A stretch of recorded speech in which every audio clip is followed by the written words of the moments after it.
보통 뺑소니의 경우에 형사 합의금 어느 정도 지급을 해야 되나요? 사실 형사합의금이라는 게 딱 정해진 기준은 없거든요. 그런데 경험에 비추어 보면 보통 전치 1주에 정도 생각하시면 될 것 같아요.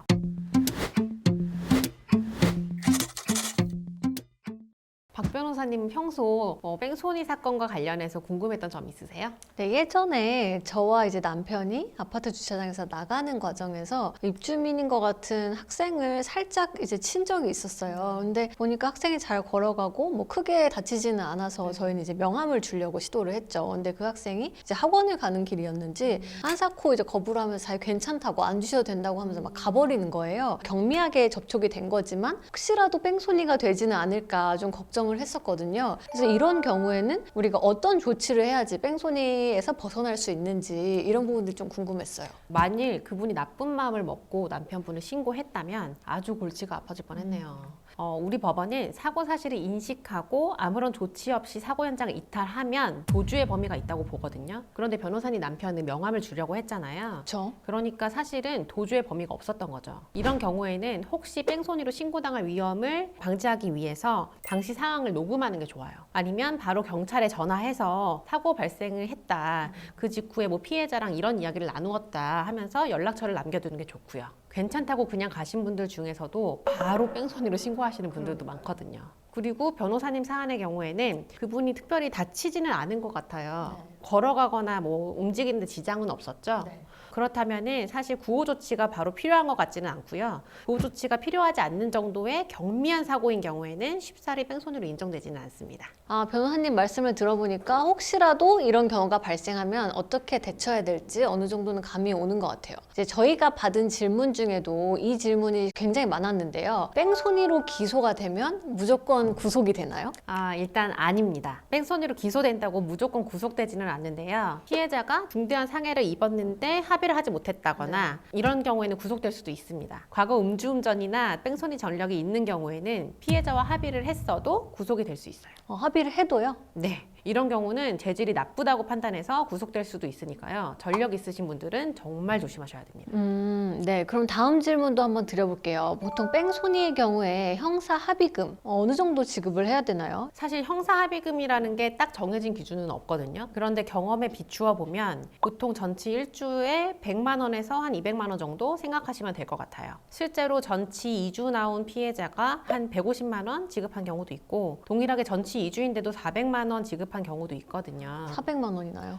네. 이게 사실은 뭐 조금씩 사안이 다르고 또 상해를 당하신 분들도 다르기 때문에 합의금이라는 게 조금 천차만별이긴 하지만 보통은 아까 말씀드린 대로 그 기준으로 생각하시면 될 것 같습니다. 그리고 이 합의금은 사실 뺑소니뿐만 아니라 교통사고가 발생했을 때 지급하는 합의금이라고 생각해 주시면 될 것 같아요. 네, 일단 이렇게 들으니까 뭔가 기준도 좀 생기고 간단 명료해진 것 같은데요. 만약에 피해자가 너무 높은 합의금을 요구하는 경우도 있을 거 아니에요? 이런 경우는 어떻게 해야 되죠?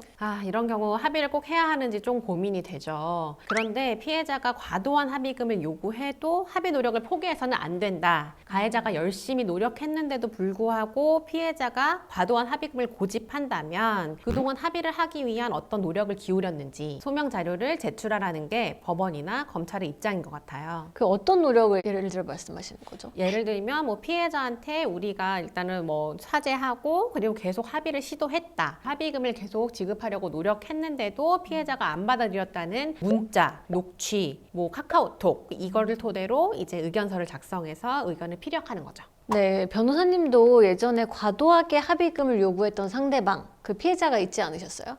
네, 맞아요. 합의하려고 노력했었는데 피해자가 너무 터무니없는 금액을 요구했었거든요. 그때는 전치 2주 정도 나왔는데 합의금 2천만 원 요구했었어요. 그래서 결국에 합의에 이르지는 못했어요. 그래서 이러한 부분에 대해서 자료들을 모아가지고 제출을 해서 변호인 의견서를 적극 호소했었어요. 결국에는 사건도 잘 끝났고요. 그러면 변호사님은 어떤 걸 구체적으로 주장하고 어필을 하셨던 거죠? 일단은 뭐 우리가 그 사람을 친지 인식을 못했다는 거예요. 예를 들면 운전을 하고 가다가 우리가 누구를 치잖아요. 그러면은 누구라도 그냥 무의식적으로 브레이크를 밟게 돼 있거든요. 근데 그 우리 블랙박스를 보면 그분이 브레이크를 안 밟고 그냥 친지 전혀 모르고 그냥 가신 거예요. 그래서 그런 부분들을 강하게 어필했고 결국에는 뺑소니 무혐의 처분을 받을 수 있었던 거죠. 네, 다행이네요. 마지막으로 뺑소니의 경우에 면허가 취소되는지 또 취소되면 언제 그 면허를 다시 딸 수 있는지 궁금해하시는 분들 많을 것 같아요. 뺑소니로 벌금 이상 유죄가 확정되면 도로교통법에 따라 최소 4년 이상 운전면허가 취소되는데요. 4년이라는 게 사실은 운전을 업으로 하시는 분들은 너무나 긴 기간이잖아요. 그래서 이런 경우에는 우리가 뺑소니를 인정하고 이제 좀 처벌 수위를 낮출 거냐, 아니면 우리가 뺑소니 무혐의를 적극 주장해서 이 4년 동안의 그 공백을 메울 것이냐, 그거를 이제 결단을 하셔야 되는 거죠. 근데 여기서 주의하셔야 될 거는 이제 우리가 무죄를 주장하다가 보니까 실제로는 뺑소니 혐의가 인정이 되어 버리거나 그럴 수도 있죠. 아니면 이제 뭐 자기가 조금 상황이 좀 불리한 것 같아, 그래서 좀 번복을 하게 되면 이러한 경우는 괘씸죄로 조금 더 처벌 수위가 높아질 수가 있게 돼요. 그래서 이런 경우에는 변호사의 조력을 받아서 사실관계나 아니면 우리가 어떻게 방향을 잡아야 하는지 조력을 받는 것이 좀 중요하죠. 네. 네, 오늘은 송민선 변호사님과 뺑소니에 대한 궁금증에 대한 답변을 들어봤는데요. 이제 들어보니까 뺑소니에 대한 사안들이 워낙 다양해서 사고가 발생했을 때